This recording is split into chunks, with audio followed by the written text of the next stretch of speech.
The eagle had lived for many years in the sky. His wings had cut through clouds, his body had challenged the fiercest winds, and his eyes had known the sun up close. But now, something had changed. The strength of youth no longer lived in his feathers. Each flight felt heavier. Each ascent demanded a greater cost. He knew the truth he had long ignored. Time was passing. Not slowly, but mercilessly fast. The sun of his life stood at the edge of the roof, and the shadow of death stretched longer with every day. He asked himself, is there a way to delay the end? Is there a secret of survival that power and glory have kept hidden from me? At dawn, while the air still carried the scent of night, the eagle took flight in search of an answer. As he passed over the land, the earth trembled beneath him. Flocks scattered, deer fled, birds vanished into hiding. A shepherd ran in panic for his newborn lamb. Snakes slipped into holes. Partridges froze among thorns. But the eagle did not hunt. For the first time in his life, he was not hungry for prey. His mind hovered elsewhere, between life and death. At the edge of the plain, he noticed a dark figure on a dry branch. A crow. Ugly. Old. With ruffled feathers and a beak stained by decay. A creature that had survived for decades by feeding on what others rejected. The eagle descended, not with pride, but with doubt. "Crow," he said, "you have lived long, while my end approaches. I ruled the sky, yet my life is short. If there is a secret behind your long survival, tell me, and I will do whatever you ask." The crow bowed in appearance, his voice dripping with obedience. But inside, fear tightened his heart. He knew this truth well. Friendship with the powerful is dangerous when it lacks wisdom. So he kept his distance and spoke carefully. "You are the king of the sky," the crow said.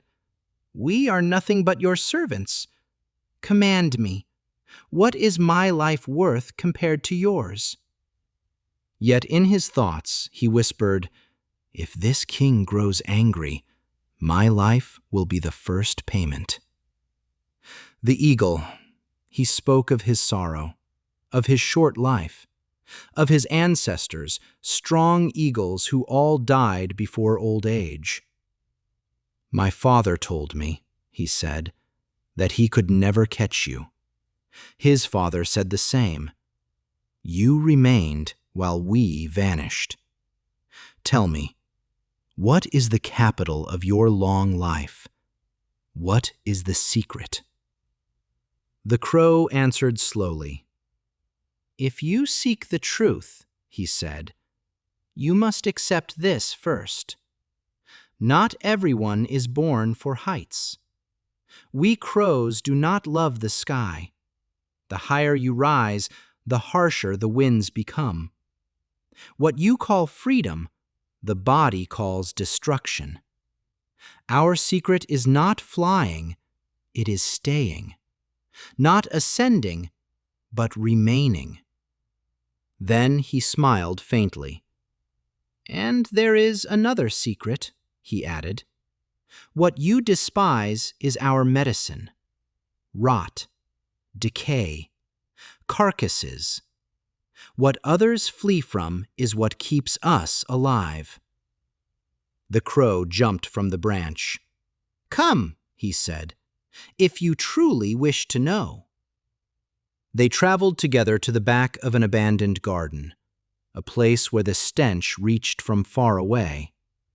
The ground was covered with rotting flesh, a kingdom of flies and disease. The crow sat proudly at his feast. "This," he said, "is the secret of a long life." The eagle sat. The smell burned his lungs. His head spun. His breath grew heavy. He closed his eyes. And in the darkness, the sky returned to him. The morning wind, freedom, victory, beauty. Days when clouds lived beneath his wings and the earth obeyed his gaze. He opened his eyes. The sky was gone. Only humiliation remained, disgust, emptiness. The eagle rose. He spread his wings. "Stay," he said to the crow.